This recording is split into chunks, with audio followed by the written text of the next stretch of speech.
Of all the engine or equipment systems that may require troubleshooting and repair, electrical systems seem to cause the most stress and concern.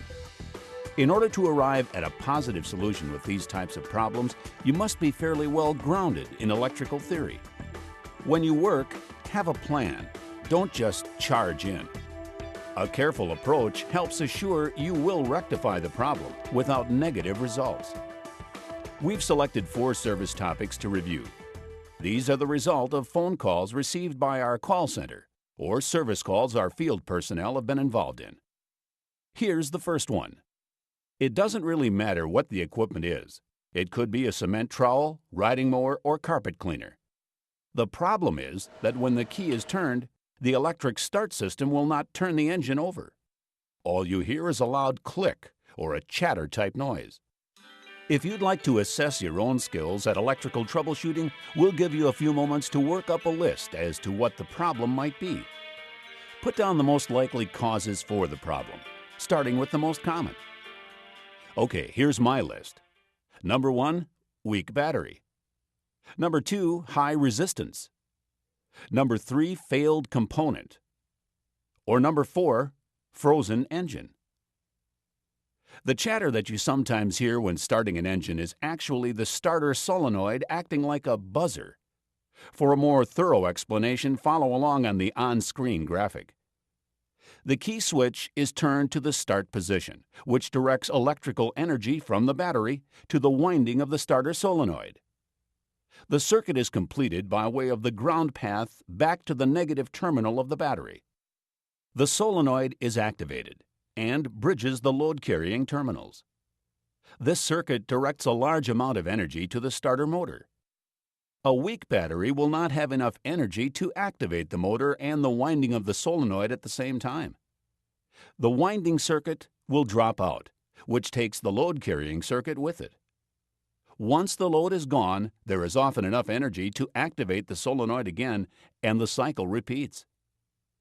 It is not uncommon to see the less informed technician replace the solenoid when this problem is encountered.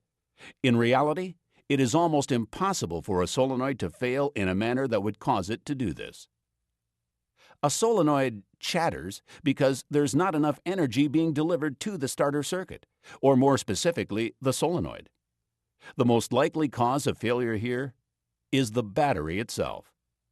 But let's say the battery was replaced, and now the solenoid just clicks. Let's go back to our list and look at the number 2 problem, high resistance. High resistance will prevent current from reaching the devices that need it, such as the starter motor. High resistance can be spotted in a circuit because it causes a drop in voltage across the circuit. To help identify the problem area, we can perform a voltage drop test. In general, this type of testing creates a load in the circuit that's being tested and then uses a digital voltmeter to measure the voltage drop, if any, across the live connection.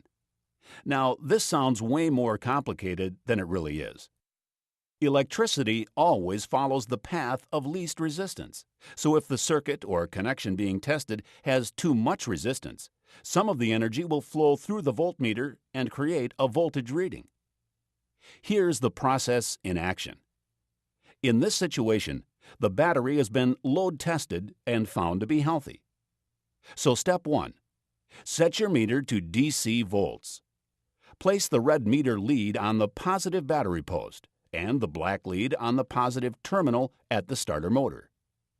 Turn the key. You should read 0.5 volts or less. If you read more than 0.5 volts, take a look at the solenoid or the wiring connections between the positive battery post and the starter. This test checks the entire positive leg of the starting circuit. Step 2. Place the black lead on the negative terminal of the battery and the red lead on the starter frame. Crank the engine. You should read 0.5 volts or less. If the reading is above 0.5 volts, there is a bad connection in the ground circuit. This test checks the entire negative leg of the starting circuit. And you'll note that 0.5 volts appears to be the limit for the voltage drop across a circuit. No connection anywhere in the circuit can read more than 0.5 volts across it. There's more to it than that. 0.5 volts is also the total voltage drop limit for the entire circuit. Let's take a moment and review what our testing tells us so far. If the battery is good, the circuit to the starter motor is also good, and the ground path back to the battery is good. The most likely cause of a starting problem is the starter itself. Another simple test may be able to verify that for us. Leave the black meter lead hooked up to the battery and move the red lead to the positive terminal on the starter motor. Crank the engine. Because this test is across the starter, you should read about 10 volts, and the starter should rotate. The meter will read the voltage drop caused by the work the starter is doing. If the starter is bad, expect a high voltage reading or no voltage reading. A high reading suggests a tight bearing, bent shaft, or seized or tight engine. No reading suggests an open circuit through the starter motor. Voltage drop testing can be performed on any powered circuits. It can also be quite useful as a test for charging systems. Keep an eye out for a more detailed explanation of how the process is used on the soon-to-be-open Briggs&Stratton Power Channel website. Well, I think our list pretty much covered our first problem, so let's move on to the next one. The battery continually goes dead. I'll give you a moment to work on your new list. Okay, here's my ideas. Number 1, bad battery. Number 2, weak or non-functioning charging system. Number 3, system short or system load not disengaging. Number 4, failed component. And finally, number 5, electrical load too great for the system. Now this one should be pretty simple, but may involve interviewing the customer to see if there are additional loads placed on the system we don't know about. You know, like he's poaching deer at night with a spotlight powered from his lawn tractor. The battery is often the weakest link in the chain, and fortunately, easy to check. Check the voltage and then load test the battery. To check charging system output and to monitor for any unwanted loads on the system, all we have to do is install an inline current monitoring device. We actually have several options here. The easiest to install is an inductive pickup current clamp, such as the one you see here. These are offered by Briggs&Stratton as part number 19499. Or you can install a DC shunt that lets you use your digital multimeter to tap into the system as long as it has a millivolt scale. The shunt is part number 19468. Once installed, and with the key switch in the off position, look for activity on the meter face. If 0 shows, there are no electrical losses when the equipment is off. See if you can introduce a current draw by wiggling the key in the key switch. Do the same for other switches that turn on powered devices such as a PTO switch or lights if driven off the battery.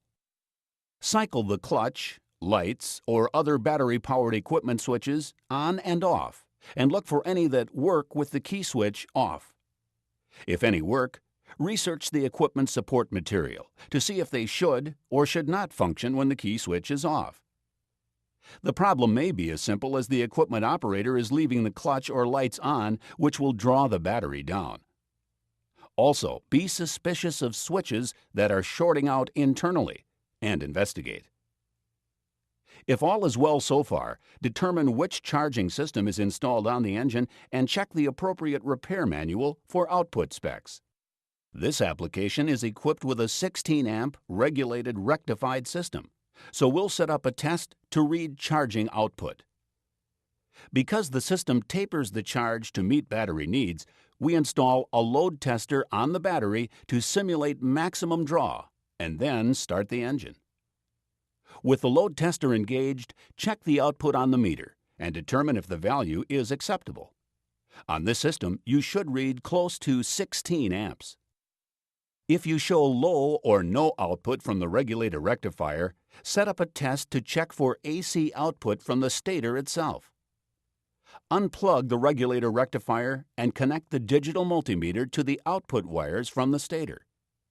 Set the meter on AC volts. Start the engine and check RPM to make sure the engine is running at or close to 3,600 RPM. Check the meter and compare the reading to the minimum specifications found in the manual. If the reading is below minimum specification, replace the stator. If above minimum spec, replace the regulator rectifier. Bear in mind that this system has a trigger circuit in the regulator rectifier that displays a constant 2 milliamp draw. This draw alone is capable of draining a battery over a couple of months of inactivity. This will only be an issue if the OEM's wiring schematic does not isolate the battery from the regulator rectifier when the key switch is in the off position. Next on our list is the battery boils dry. I'll give you a moment to work on your new list. Okay, here's mine. Number 1, the battery is not matched to the charging system.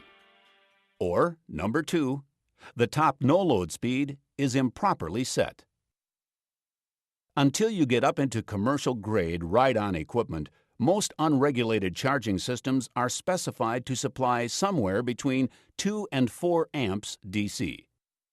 If more charging energy is pushed into the battery than it can handle, it will outgas and spit acid from the vent, or develop an excessive amount of heat.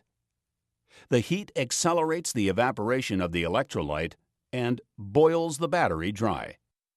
If in doubt, the OEM for the equipment can verify what battery is specified for the equipment. If you have to guess, a safe bet is a 30 amp-hour rated battery. The charge rate for these is about 3 amps per hour, which fits well with the charging system output. The amp-hour rating should be posted on the battery. If not, it will be available from the battery manufacturer's catalog. And our final cause, the top no-load speed is improperly set. This one is pretty obvious. Charging output can be engine speed dependent. On regulated systems, charging output is controlled by the regulator rectifier. On non-regulated systems, the output is engine speed dependent. This means that an engine run too fast may also be supplying too much charging energy for the battery used in the system. And here's the final one. The electric PTO causes the fuse to blow. I'll save you the trouble on making a list on this one. We'll just use mine. For number 1, I have the fuse is too small for the circuit. Number 2 is a bad ground. And number 3 is a shorted diode. Electric PTOs draw a fair amount of amperage, so the fuse for this circuit has to be sized to handle the load. Sometimes it's the simple things that cause us the most trouble, so be sure to check the fuse first. If the fuse is okay, let's move on to grounds. Electric clutches can be prone to ground problems because they draw so much energy. Poor connections can result in arcing. Where you have arcing, you have high voltage. Electrons driven by voltage build up at the resistance in a circuit. Once enough energy is present to overcome the resistance, an arc occurs and electrons jump the gap. These are called spike voltages and can supply enough energy to pop a fuse. A voltage drop test can be very effective in identifying a bad ground in a clutch circuit. Perform it the same way as you would for the starting circuit. The circuit is basically the same, with the clutch replacing the starter motor as the current-driven device. The final area to consider for clutches is a shorted diode. Clutch manufacturers install a diode in the clutch windings. The clutch is a large coil of wire. When activated, it becomes an electromagnet surrounded by invisible lines of magnetic flux. When the clutch is turned off, the magnetic field collapses. The collapsing field attempts to dump a burst of electrical energy back into the windings. The diode is installed as a one-way valve to prevent the backflow of this energy into the system.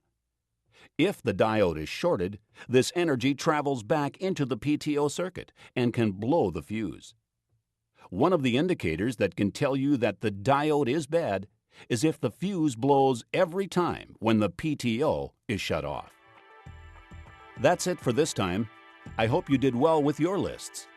If you'd like to see more of this type of information exchange, please let us know. Well, how did you do? Did you find the right answers? We hope you found the video interesting and informative. It's a good reference for service technicians and others who work with any type of equipment.